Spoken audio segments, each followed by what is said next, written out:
시청자 여러분 안녕하십니까. 지금부터 정권의 안보 정리를 시작하겠습니다. 자, 한덕수 권한대행, 지금 이제 이 정치적인 그 진로에 따라서 지금 우리 정치권의 요동이 칠 거냐 말 거냐의 가장 큰 변수가 되고 있습니다. 자, 조금 전에 이제 앞방송에서도 제가 말씀을 드린 대로 지금 이제 트럼프 대통령마저도 지금 한덕수 권한대행한테 직접 출마할 거냐 말 거냐라고 물을 정도로 제가 보기에는요, 트럼프가 사실상 한덕수 권한대행의 출마를 종용한 것이 아니냐. 저는 그러니까 지지 의사를 표명한 것이라고 저는 적극적으로 해석을 하고 싶습니다. 그만큼 이재명의 이 외교 노선에 대한 우려가 깔려 있다. 이거 아니겠습니까?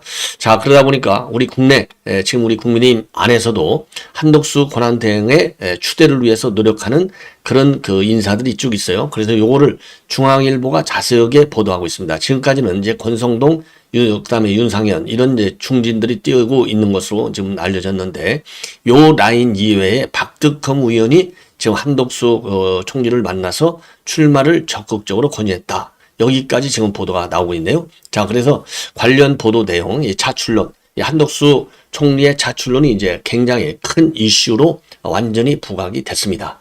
자, 그리고요, 김민전 의원이 한동훈은 출마 자격이 없다. 직격탄을 날렸습니다. 자, 한마디로 해서 이제 그 당 대표, 그러니까 좀 대선에 나오려면 당직을 포기해야 돼요. 1년 6개월 전에. 근데 지금 한동훈이가 언제 그만뒀습니까? 지금 1년 6개월 그만두고 6개월도 안 됐잖아요. 근데 무슨 자격이 있느냐? 자격이 없다. 직격탄을 날리고 있습니다. 자, 그리고요, 이 탈북자 김태산, 무역 간부를 했었죠. 김태산 씨가 무역회사 간부를 했는데, 이분이 이제 우리 국내 정치에 깊이 좀 연구를 하는 것 같아요. 자, 그래서 대선은 현재와 같이 부정선거 요인이 개선되지 않으면 누가 나오든지 간에 결론은 딱 정해져 있고 승리할 수 없다. 이런 부정선거와 관련한 직격탄을 날리고 있습니다. 자, 그래서 이런 내용을 말씀드리고, 그리고 앞방송에서 제가 보도해드리려다가 못했던 그 양상훈 칼럼, 이거를 여러분께 말씀을 드리겠습니다. 자, 먼저 지금 한덕수 차출론이 지금 급부상하고 있어요. 자, 한덕수 차출론이 급부상하면서 지금 인기리에 떠오르고 있는 동영상이 하나가 있는데, 바로 요 동영상이라고 합니다. 요 동영상이 뭐냐면요, 지난 2일 날 영덕의 산불 피해 현장을 방문한 모습을 담은 동영상이 되겠습니다. 이게요, 지금 이제 온라인 커뮤니티에 지금 어마어마하게 돌고 있다. 지금 이런 보도가 나오고 있어요. 이 얘기는 이게 일종의 이제 이미지 메이킹이죠. 자기 주자로서의 정치인으로, 지금 이제 관료가 아니라 정치인으로서의 한덕수 권한대행의 그 이미지를 좀 상당히 빠르게 제고시키는데 도움이 되지 않을까, 이렇게 되는데, 자, 여기에서요, 지금 한 이재민이 한덕수 대행의 손을 잡고 살려주세요 통보하고 있고, 다른 한 주민은 한덕수 대행한테 모두가 국민이 부주의한 탓으로 죄송하다. 국민을 대표해서 깊이 사죄한다. 이런 내용이 담겨 있습니다. 자, 그래서 지금 경북 의원들 사이에서는 이 영상을 봤느냐 안 봤느냐, 이게 이제 하나의 인사말이 될 정도로 굉장히 이 영상이 지금 많이 좀 돌고 있다. 그러면서 대선 차출설이 확산되고 있다는 겁니다. 자, 그래서 말이죠, 지금 현재 한 10여 명, 거의 20여 명 가까운 주자가 출마를 하고 있지만은 뚜렷한 일강 후보가 보이지 않는 거, 이런 것들하고 맞물리다 보니까 한덕수 권한대행이 이재명의 대항마로는 가장 최적임자 아니냐, 이런 지금 평가가 나오고 있다는 겁니다. 그 이유 중에 하나는요, 지금 현재 한미 관계가 굉장히 중요하고, 그리고 또 우리 경제 상황, 빨리 이제 이 경제를 회복 국면으로 돌려놔야 되는데, 그러려면 경제 전문가가 필요하다. 그리고 특히 보수 유력 인사 중에서는 호남을 배경으로 하고 있는 매우 이례적인 그런 또 그 백그라운드도 무시할 수 없다는 것이죠. 자, 그래서 지금 우리 국민의힘 안에서 이 한덕수 대행한테 출마를 지금 설득하고 있는 그룹이 이제 두 그룹인데, 하나는 현재의 지도부 인사입니다. 자, 그래서 윤 대통령 파면 전후로 직간접적으로 출마 의사를 타진했다고 합니다. 자, 그래서 인지도가 높은 인사가 경선에 참여하면 흥행에도 도움이 된다. 이런 전략적 판단도 깔려 있는 것이죠. 예, 그래서 한덕수 권한대행이 말이죠. 예, 경선 후보자 등록 마감일인 4월 15일 이전까지만 나서주면 좋겠다. 이런 지금 입장을 보이고 있고요. 그리고 당 지도부 인사는 아니지만은 지금 복수의 현역 의원들이 뛰고 있는데 그 중에 한 명이 충청권 4선 의원인 박덕흠 의원이 주도하고 있다는 겁니다.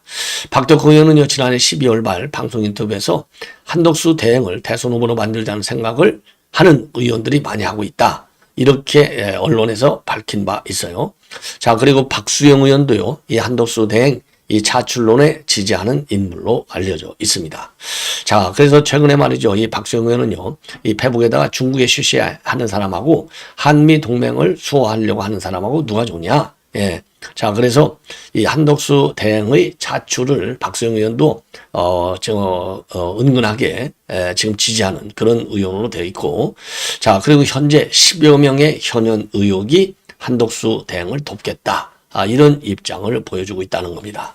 자, 그래서요, 지금 지도부의 경우에는, 지도부에서는요, 한 대행이 공직자 사퇴 시한인 5월 4일 이전까지만 사퇴한다면 대선 출마에는 무리가 없다. 예, 그리고 무소속으로 출마를 해가지고 국민의힘에서 선출된 후보하고 반 이재명을 이 기치로 해서 단일화하면 흥행에 크게 도움이 될 것이다.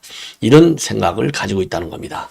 자, 그래서 말이죠. 그래서 지금 다른 이제 후보들의 경우에는요, 자기네를 돕기로 했다가 일부 후원들이 좀 이 모호한 태도로 이제 바뀌고 있는데 그 이유가 한덕수 권한대행의 출마와 관련이 있는 것 같다. 특히 말이죠, 한덕수 대행이 어제 지금 이제 헌법재판관 2명을 임명하고, 그리고 트럼프하고 또 통화도 하고, 그리고 바로 이어서 CNN 인터뷰하고, 이런 일련의 과정이 결국 이거는 선거기획 전문가가 이미 돕고 있는 것이 아니냐, 이런 그 얘기까지 나오고 있고요. 그리고 박덕흠은 정진석하고는 또 사돈 관계이라는 점을 들어서 용산 개입 가능성을 제기하는 일을 또 있다고 합니다. 예. 그리고 참고적으로 여러분께 이미 말씀드렸지만은 우리 언론에 공개적으로 나오는 거를 보면요, 대선에 디귿자도 꺼내지 말라, 이런 입단속을 했다는 말도 나오고 있고, 그리고 윤상현 의원이 발표한 바에 의하면 거기에 대해서는 생각해보지 않았다, 이런 얘기도 있고요. 그리고 TV조선의 단독 보도 내용을 보면은 추대를 해달라, 추대를 해준다면 한번 생각해 볼 수도 있다, 이런 로키로 그런 생각까지 가지고 있는, 그러니까 그래서 추대를 해준다면 그 출마를 좀 더 적극적으로 지금 할 가능성도 있는 그런 상황이 아닌가, 이렇게 생각이 듭니다. 자, 그래서요, 이 한덕수 대행의 출마를 바라는 의원 측의 분위기를 보면은요, 대선 출마라고 하는 것이 본인 의지와 상관없이 지지층의 바람에 따라서 떠밀려 가는 경우도 있기 때문에 한덕수 권한대행의 출마를 위해서는 보수 진영 내부의 분위기가 상당히 더 크게 조성이 되고, 그러면 본인께서도 결심을 하지 않겠냐, 이런 관측도 상당하다는 말씀을 드립니다. 예. 자, 이번에는 이제 이 김민전 의원의 직격탄이 되겠습니다. 한마디로 얘기해서 이 한동훈이는 출마 자격이 없다. 이 점을 얘기하고 있습니다. 당헌 71조 제2항입니다. 예. 자, 당헌 71조 제2항을 주장하면서 얘기를 하고 있고요. 그리고 이제 김민전 의원은요, 윤 대통령의 파면이라고 하는 것은 한동훈과의 갈등의 시발점이었다. 그러면서 서울구치소에서 지난번에 윤 대통령을 면회했지 않습니까? 그때 일화를 공개하고 있어요. 페북에 글을 올렸습니다. 자, 페북에 당헌 71조 2항을 올려서 한동훈을 갖다가 저격하고 있는데요. 이 조항은 뭐냐? 대통령 후보 경선에 출마하려고 하는 자는 상임 고문을 제한 모든 선출직 당직으로부터 대통령 선거일 1년 6개월 전에 사퇴해야 한다라고 규정되고 있는 이 71조 2항을 이유로 해서 출마 자격이 없다. 예, 이렇게 주장을 하고 있어요. 무심히 연못에 돌을 던져도 개구리가 맞는다고 했던가? 라고 하면서 71조 2항에 긁히는 사람들이 있다, 이렇게 표현하고 있습니다. 그래서 공화국의 위기를 초래한 비극의 시원에 대한 기억이 되살아난다. 그러면서 지난 총선 대패에도 윤 대통령과 원내 관계는 나쁘지 않았다. 그러나 한동훈이가 새로운 당대표로 선출되고 나서 당내 갈등이 격화되고 윤 대통령의 정치적 자산이 소실됐다. 옳은 얘기죠. 저도 공감을 합니다. 새로 당대표가 뽑히고 나서는 대통령과 야당의 갈등이 나는 기존의 갈등 축에 대통령과 여당 대표의 갈등이라는 새로운 갈등축이 더해졌다. 거대 이슈를 중심으로 한 갈등이 아니라 독대를 하니 많이 밥을 먹니 많이와 같은 갈등이어서 부끄러움은 더했다라고 강조하고 있습니다. 그러면서 그러한 가운데 대통령의 원내 지지 기반은 100석 아래로 떨어지게 됐다. 대화와 정치로 문제를 풀 수 있는 최소한의 정치적 자본도 사라지게 된 것이다 라고 비판을 하고 있습니다. 자, 그러면서 의왕으로 면회 갔을 때 대화의 한 토막이라면서요. 서울 구치소에 수감됐던 윤 대통령의 면회 갔던 일화를 소개하고 있는데요. 윤 대통령이 자기를 왜 사살해야 했느냐는 한정훈에게 정말 그런 명령을 내렸으면 홍장훈의 해임 결재 서류에 서명을 하겠느냐라고 말씀하더라. 그래서 그러니까 이제 이게 사실이 아니라는 거죠. 예. 말씀하더라. 자, 그러면서 한 대표가 그러면서 말이죠. 그 해임 결재 서류에 그런 명령을 왜 사살해야 했느냐는 한동훈한테 정말 그런 명령을 내가 내렸다면 홍장원의 해임 결재 서류에 서명을 하겠느냐 이렇게 얘기를 하던데 그러면서 한동훈이가 보는 앞에서 서명을 하셨다고 하더라 이렇게 이거를 공개하고 있어요. 그 말을 들으며 억장이 무너졌다. 그 절체절명의 순간에 홍장원을 해임해야 했는지 자신의 신을 입증하기 위해 한 대표 앞에서 굳이 그 순간에 해임 서명을 해야 했는지 답답했다라고 해가고 이 대화는 어디서 그동안 밝히지 않았지만은 현재에서도 대통령이 진술하 있게 글을 쓴다 이렇게 밝혔어요. 참 답답한 얘기죠. 예, 아니 현직 대통령이 그래 다 자기 당 대표를 갖다가 체포하라고 하겠습니까? 이게 상식적으로 이해가 가는 얘기냐고요. 그걸 믿는 한동훈이 야 정말 원만스럽다고 하지 않을 수가 없네요. 이런 인간이니까 배신 때리는 것이죠. 예, 배신이 뭐 그냥 나오겠습니까? 예. 자, 이 정도는 이제 말씀을 드리고, 그 다음에, 탈북 지식인 김태산, 이분이 이제 대선은 이미 결론이 나와 있는 거나 마찬가지다. 규명 없이는 변화가 불가능하다. 이런 입장을 내놓고 있습니다. 예. 자, 그래서, 이 김태산 씨는요, 수시로 우리 국내 정과 관련해서 본인의 입장을 아주 과감하게 내놓고 있어요. 예. 자, 그래서 요 내용을 보면은 대한민국의 대선은 이미 결론이 나 있다. 부정선거가 개선되지 않는 한 어떤 후보가 나와도 승리할 수 없다. 예. 그리고요, 윤 대통령의 탄핵, 체포, 구속과 관련해서는 부정선거를 규명하려 했기 때문에 권력자들에 의해서 제거가 됐다.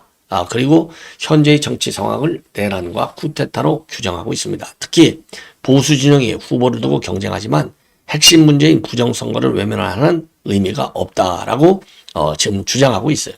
그러면서 2020년 총선 이후 선거 조작 의혹이 지속되어 왔고 사전투표 과정에서의 조작 가능성을 충분하다 이렇게 주장을 하고 있습니다. 그러면서요 표를 특정 후보에게 유리하게 배분하는 정교한 알고리즘이 이미 적용됐을 가능성이 있다. 자, 그리고 선관위에서의 시연 역시 신뢰할 수 없다라고 주장을 하고 있습니다. 그러면서요 대한민국의 민주주의는 이미 깊이 침해됐으며 현재는 중우정치와 전체주의가 혼재된 상태다라고 밝히고 있습니다. 그러면서 선거가 공정하지 않다면 어떤 공약이나 인물도 무의미하다. 보수 진영은 인물 경쟁이 아니라 선거 시스템의 정당성 회복에 집중해야 한다. 그러면서 말이죠. 부정선거를 규명하는 것이 이재명 세력에 맞서는 가장 빠르고 유효한 길이다. 이를 위해서 국민들의 각성과 내부 고발이 절실하다. 이렇게 입장을 밝히고 있습니다. 예. 자, 이 정도가 되면 말이죠. 이 정도가 되면, 그야말로, 우리 부정선거 문제에 관해서 비록 탈북자의 문제 제기지만, 매우 심각한 상황이 아닌가. 이렇게 판단이 됩니다. 예, 그래서 이 부정선거, 이번에요, 그 선관위원장이 일단은, 입장을 밝혔죠. 부정선거 요인을 제거하겠다. 그래서 참관단도 운영하고, 그리고 이제 투표함, 있는 그 자리에 CCTV를 24시간 설치 운영하겠다라는 그런 입장을 밝혔는데 그걸로 충분한 조치가 될지 한번 보다 더 전문가들과의 의견을 갖다가 잘 반영을 해서 그야말로 부정선거 요인 제거하고 계속해서 보완 발전시켜야 될 것이 아니냐 이렇게 판단이 듭니다. 자, 그리고요 이재명이가 말이죠. 지금 이재명이가 출마 선언을 했습니다. 자, 출마 선언 내용을 여러분께 간략하게 설명을 드리도록 하겠습니다. 자, 영상 메시지 내용이 되겠습니다.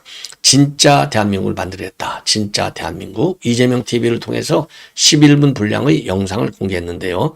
이 영상은요, 윤 대통령이 파면된 이후 촬영된 것으로 보입니다. 그래서 이재명의 인터뷰, 그리고 윤 대통령의 탄핵 찬성 집회 장면이 담겨져 있어요. 자, 여기에서 이제 공개된 영상에서 이재명이가 주장하고 있는 내용을 보면은 대한민국 민주주의의 위대함은 헌법제도 그 자체에 있는 것이 아니라 그 제도를 가지고 사는 우리 국민 스스로의 위대함에 있다. 깊고 깊었던 겨울을 우리 국민들이 깨어나고 있는 중이다. 따뜻한 봄날을 꼭 함께 만들었으면 한다. 예. 자, 그러면서 대통령 탄핵 사건을 거치며 벌어진 사회적 갈등의 핵심 원인은 경제적 양극화에 있다. 그러면서 그 해법으로 국가적 차원의 대대적인 투자를 통한 성장 회복의 필요성을 역설하고 있습니다. 그러면서 그 근본적 원인은 경제적인 것인데 전 세계가 성장률 자체가 떨어져 민간 영역만으로는 경제가 제대로 유지 발전되기 어렵다 라면서 정부 단위의 인력 양성, 대대적인 기술 연구 개발 투자를 통해서 경제가 다시 살아날 수 있다라고 주장하고 있습니다. 그리고요, K-이니셔티브라고 하는 국가 비전을 제시했는데 K-컬처, K-민주주의를 사료로 거론하면서 소프트 파워 측면에서 대한민국이 제대로 세계 여러 영역에서 대한민국이 세계를 여러 영역에서 선도할 수 있을 것이다. 그런 나라를 꼭 한번 만들어 보고 싶다라고 밝혔습니다. 그리고 수많은 평범한 사람들이 희망을 가지고 행복한 삶을 꿈꾸는 세상이 진정한 봄날 아니겠나. 그날 이름만 있는 대한민국이 아니라 진짜 대한민국을 만들고 싶다. 위대한 대한민국의 훌륭한 도구, 그리고 최고의 도구인 이재명이 되고 싶다라고 밝혔습니다. 예. 말은 그럴듯하게 잘해요. 말은. 예. 이것으로 본 방송은 마치겠습니다. 대단히 고맙습니다.